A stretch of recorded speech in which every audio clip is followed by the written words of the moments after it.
Right. Well, thank you to all of our panelists. And we're going to open it up for discussion now, and JB can chime in too here as well as we open up for discussion.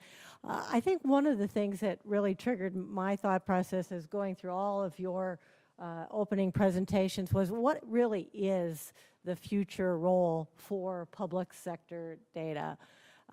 Because all of you talked about the importance of having some of that data, but you know, when we look at commercial companies right now, we see all the gee whiz, really innovative work that Deere is doing and Monsanto's doing, and growers see all that out in the field. You know, they're in a tractor right now that looks about like a cockpit of a 747. It's very complex.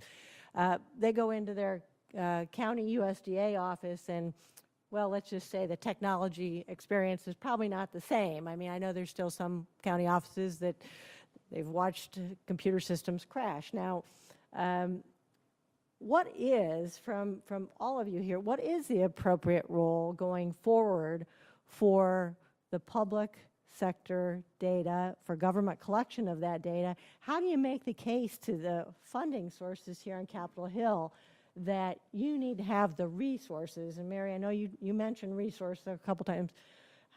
How do you make the case that you need the same kinds of resources to make the investment that some of these private sector companies are doing, or do you need that much?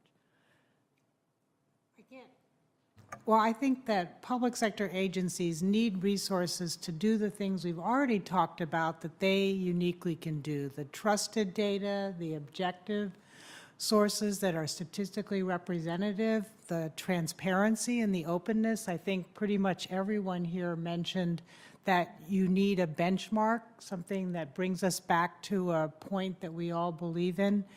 And actually, I'd like to recommend something. I see Kitty Smith here, who's the executive director of COPAS, which is a statistical agent association, and she has a card. I think she brought some that are on the table outside. I think it talks about 10 reasons why you need federal statistics, and it does a good job of summarizing these points that we've been making about trust and objectivity. And I'd say another point I made is that in some areas I think we're very efficient.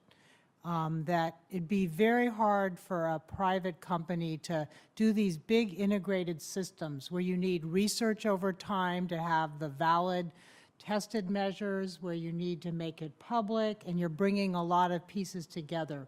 We're quite good at that, and we can do computer systems that work. You know, I guess I would take us back to, you know, kind of basic economics and say, you know, one of the things about a perfectly competitive model is that all parties in the market have perfect knowledge. And so one of the things that I think that government roles should be, can be, has been, you know, is, as I mentioned before, is to be that kind of, you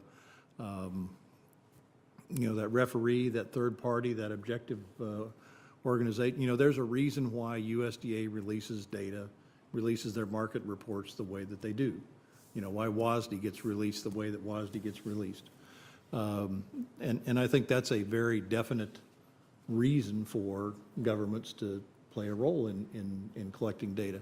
They also, I think, play a very strong role, too, in analyzing the data.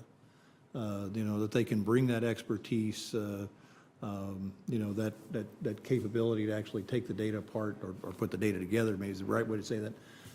Put the data together to, you know, to make the kinds of right statements and the analysis so that folks can make policy decisions off of that data as well. Very important role for governments to play, for agencies to play.